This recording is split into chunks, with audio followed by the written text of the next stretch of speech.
Materi yang akan kami sampaikan kali ini yaitu mengenai audit piutang. Kami dari kelompok 4 yang beranggotakan Yosi Purnamasari dengan NIM 2201071012, Muhammad Karel dengan NIM 2201072020, Nadia Dwi Putri dengan NIM 2201072024, Ulfira Melia dengan NIM 2201072042, Restino Ola Nurifa dengan NIM 2201072064. Materi pertama yang akan kita bahas yaitu mengenai sifat dan contoh piutang.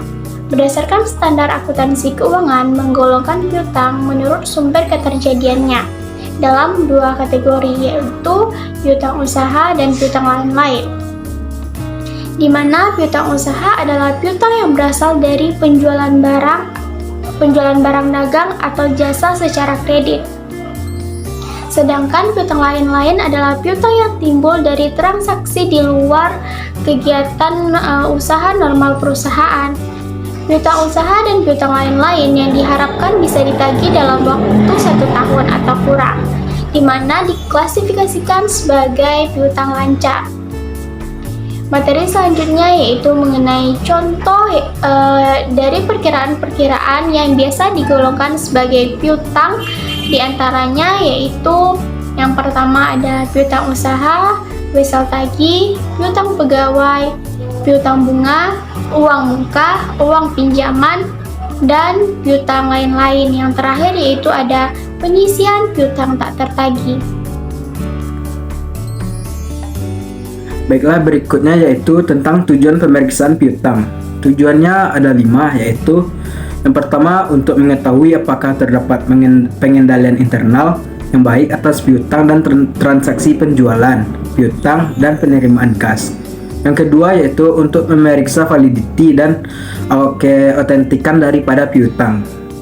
Yang ketiga yaitu untuk memeriksa collectibility atau kemungkinan tertagihnya piutang dan cukup tidaknya perkiraan allowance for bad debts, yaitu penyisian piutang tak tertagih. Yang keempat yaitu untuk mengetahui apakah ada kewajiban bersyarat yang timbul karena pendiskontoan wesel tagih. Yang terakhir yaitu yang kelima untuk memeriksa apakah penyajian piutang di neraca sesuai dengan standar akuntansi yang berlaku umum di Indonesia, yaitu standar akuntansi keuangan atau SAK ETAP.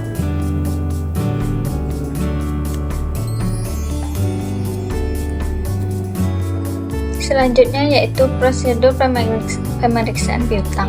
Yang pertama, pahami dan evaluasi internal kontrol atas piutang dan transaksi penjualan piutang dan penerimaan kas.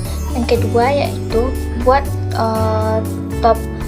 top schedule dan supporting schedule piutang per tanggal neraca.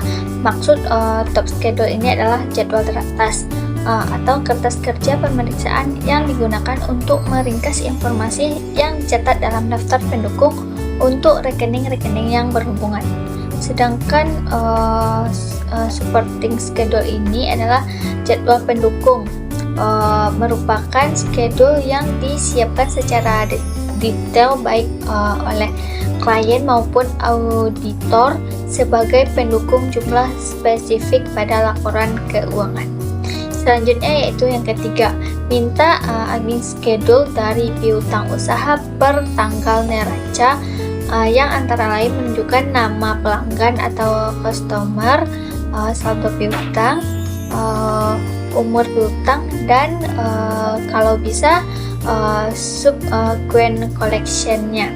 Yang keempat yaitu periksa mathematical akuransinya dan cek individual balance ke subledger atau buku besar, lalu totalnya ke general ledger.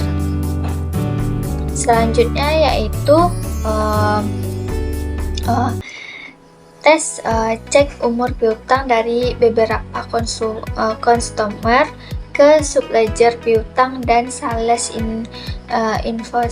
invoice atau faktur penjualan. Saleh invoice ini adalah sebuah dokumen keuangan yang dibuat dan diberikan kepada pihak penjual kepada pembeli atau pelanggan sebagai permintaan pembayaran alias tagihan atau yang umumnya dikenal dengan istilah faktur penjualan. Yang keenam yaitu kirimkan konfirmasi piutang. Dengan cara yang pertama yaitu tentukan dan tuliskan dasar pemilihan pelanggan yang akan dikirim surat konfirmasi. Yang kedua yaitu tentukan apakah akan digunakan konfirmasi positif atau konfirmasi negatif. Yang ketiga yaitu cantumkan nomor konfirmasi baik di schedule piutang maupun di surat konfirmasi. Yang keempat yaitu jadwal konfirmasi yang berbeda harus diberitahukan kepada klien untuk dicari perbedaannya. Yang kelima yaitu buat ikhtisar atau sumari dari hasil konfirmasi tersebut. Selanjutnya, prosedur yang ketujuh yaitu periksa subsecond collection dengan memeriksa buku kas dan bukti penerimaan kas untuk periode sesudah tanggal laporan posisi keuangan sampai mendekati tanggal penyelesaian pemeriksaan lapangan atau disebut juga dengan audit fieldwork. Perhatikan bahwa yang dicatat sebagai subsecond collection hanyalah yang berhubungan dengan penjualan dari periode yang sedang diperiksa. Maksud dari subsecond collection adalah melakukan penagihan sebelum tanggal neraca. Prosedur yang ke-8 yaitu periksa apakah ada wesel tagih atau not receivable yang didiskontokan untuk mengetahui kemungkinan adanya contingent liability. Caranya, tanyakan kepada klien apakah ada pendiskontoan wesel tagih. Jika ada, periksa pencatatan transaksi pendiskontoan tersebut. Lalu periksa buku besar wesel tagih. Jika ada pengkreditan di perkiraan wesel tagih, periksa bukti pendukung untuk mengetahui apakah berasal dari pelunasan wesel tagih yang jatuh tempo atau pendiskontoan wesel tagih.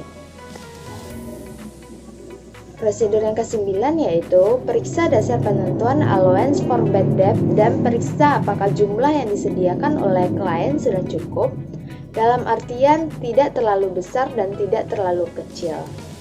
Jika allowance terlalu besar, berarti laba perusahaan akan terlalu kecil. Jika allowance terlalu kecil, berarti laba perusahaan akan overstate. Dalam hal ini, auditor harus mempelajari dasar penentuan allowance yang digunakan oleh klien. Prosedur yang ke-10 yaitu tes sales start off dengan jalan memeriksa sales invoice, credit note, lain-lain lebih kurang 2 minggu sebelum dan sesudah tanggal laporan posisi keuangan. Periksa apakah barang-barang yang dijual melalui invoice sebelum tanggal laporan posisi keuangan sudah dikirim per tanggal laporan posisi keuangan. Kalau belum dikirim, maka cari tahu alasannya. Maksudnya, jangan sampai ada penjualan tahun 2015 yang dicatat sebagai penjualan 2016 atau penjualan 2016 yang dicatat sebagai penjualan 2015. Prosedur yang ke-11 yaitu periksa non-tulen rapat atau disebut juga dengan rikasan dalam rapat, surat-surat perjanjian, jawaban konfirmasi bank, dan koresponden file untuk mengetahui apakah ada piutang yang dijadikan jaminan. Piutang bisa dijadikan salah satu jaminan dari kredit yang diperoleh oleh perusahaan dari bank. Kalau hal tersebut terjadi, harus diungkapkan dalam catatan atas laporan keuangan. Prosedur yang ke-12 yaitu lakukan prosedur analisis terhadap piutang dan penjualan. Dengan cara bandingkan saldo piutang tahun berjalan dengan tahun lalu, apakah ada kenaikan atau penurunan yang signifikan. Selanjutnya prosedur yang ke-13 yaitu periksa apakah penyajian piutang di laporan posisi keuangan dilakukan sesuai dengan standar akuntansi keuangan di Indonesia, baik itu SAK, ETAP, ataupun IFRS. Selanjutnya prosedur yang ke-14. Tarik kesimpulan mengenai kewajaran saldo piutang yang diperiksa. Selanjutnya, saya akan menjelaskan tentang contoh kasus kecurangan piutang. Di sini kami memberikan contoh yaitu PT 3 Pilar Sejahtera. Pada tahun 2020, PT TPS terungkap melakukan manipulasi laporan keuangan termasuk penggelembungan piutang usaha. Kronologinya, pada tahun 2018 hingga tahun 2019, tim manajemen TPS melakukan manipulasi laporan keuangan dengan mencatat piutang fiktif dan meningkatkan nilai piutang yang sudah ada. Tujuannya adalah untuk meningkatkan citra perusahaan dan menarik investor. Namun, pada tahun 2020, manipulasi tersebut terungkap setelah dilakukan audit internal dan audit eksternal. Saham TPS disuspensi oleh Bursa Efek Indonesia dan tim manajemen yang terlibat dihukum penjara. Dampak yang didapatkan oleh PT TPS dari segi keuangan yaitu kerugian finansial sebesar 10 triliun, penurunan laba perusahaan, dan kesulitan dalam mendapatkan pinjaman dari bank. Dari segi reputasi, kepercayaan investor dan pelanggan berkurang dan citra perusahaan tercoreng. Sanksi yang diberikan yaitu sanksi hukuman yang pertama, tim manajemen yang terlibat dihukum penjara selama 4-10 tahun, denda kepada perusahaan. Sanksi administratif yang pertama yaitu saham TPS di-delisting dari Bursa Efek Indonesia dan sanksi dari Otorisasi Jasa Keuangan atau OJK. Upaya yang dilakukan oleh PT TPS yaitu melakukan restrukturisasi utang, menjual aset perusahaan untuk menutupi kerugian, dan meningkatkan transparansi dan akuntabilitas perusahaan. Nah, kasus fraud piutang pada PT TPS ini merupakan contoh bagaimana manipulasi laporan keuangan dapat memberikan dampak yang signifikan terhadap keuangan dan reputasi perusahaan. Oleh karena itu, penting bagi perusahaan untuk memiliki sistem kontrol yang kuat, melakukan audit internal dan eksternal secara berkala, dan meningkatkan budaya anti fraud dalam perusahaan.